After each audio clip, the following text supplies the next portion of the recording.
Chess master தொடருக்கு மீண்டும் உங்களை வரவேற்கிறோம்.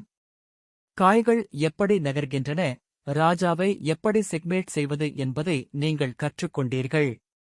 ஆனால் காய்கள் சாதாரணமாக நகரும் முறையிலிருந்து மாறுபட்ட 3 சிறப்பு விதிகள் உள்ளன என்பது உங்களுக்கு தெரியுமா? இன்று கேஸ்லிங், காஸ்லிங், என் பசாண்ட், என் பாசண்ட் மற்றும் சிப்பாய் பதவி உயர்வு, பான் ப்ரமோஷன் ஆகியவற்றைப் பற்றி பார்க்கப் போகிறோம்.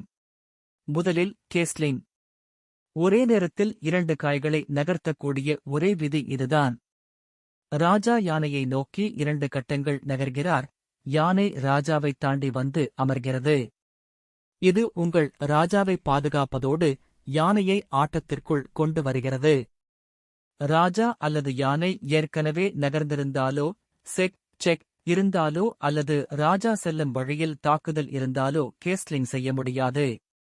அடுத்து, விசித்திரமான என் பசாண்ட். இது ஒரு பிரெஞ்சு வார்த்தை, கடந்து செல்லும் போது என்று பொருள். உங்கள் எதிராளியின் சிப்பாய் 2 கட்டங்கள் முன்னேறி உங்கள் சிப்பாய்க்கு அருகில் வந்தால், அவர் ஒரு கட்டம் மட்டுமே நகர்ந்தது போல கருதி நீங்கள் அதை வெட்டலாம். ஆனால் கவனிக்கவும், எதிராளி நகர்த்திய உடனேயே இதைச் செய்ய வேண்டும். இறுதியாக, ஒரு சிப்பாயின் கனவு, பதவி உயர்வு, ப்ரமோஷன்.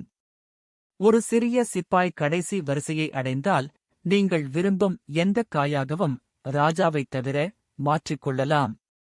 ராணிதான் மிகவும் சக்தி வாய்ந்தது என்பதால் பெரும்பாலானவர்கள் ராணியையே தேர்ந்தெடுப்பார்கள்.